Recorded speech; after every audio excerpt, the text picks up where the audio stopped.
Hello भाउजू कहाँ जानु भएको तपाईँ? घुम्न जाने अब हो अनि तपाईँ चाहिँ तपाईँ भर्खर उठ्नु भएको हो? ए फुटबलको खेलाडी त नि तपाईँ हो? ल भन्नुहोस् भन्नुहोस्। हजुर ए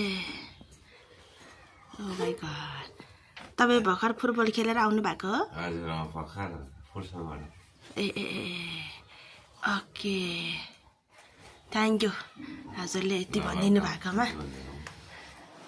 अनि पछाडि चाहिँ सानो एउटा नानी सुतिरहेको रहेछ चाहिँ मेरो भाउजू। यता मेरो दादा के खानु भएको दादा? काचु ए ए काँचो त खान्छु ए रहेछ ए यो चाहिँ खुर्सानीको बोट, यो मनी प्लान्ट, लसुन राईको साग। गाइस हेर्नु होला हाम्रो सैमोमा यस्तो यस्तो घाँसहरू छ।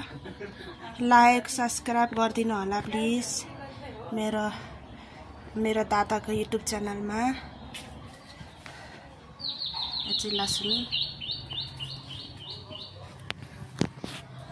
ला ला ला ला ला। मौसम चाहिँ यस्तो छ घाम लागिरहेछ।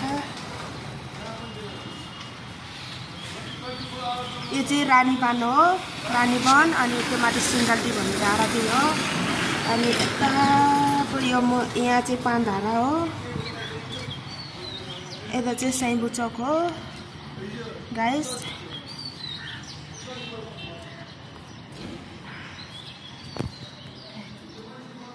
यता चाहिँ मेरो रुम,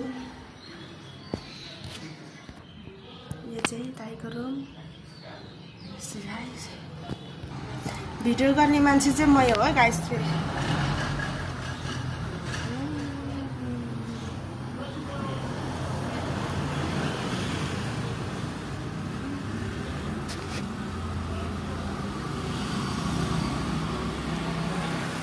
यहाँ सुतिरहेछ नानी र बाबुहरू।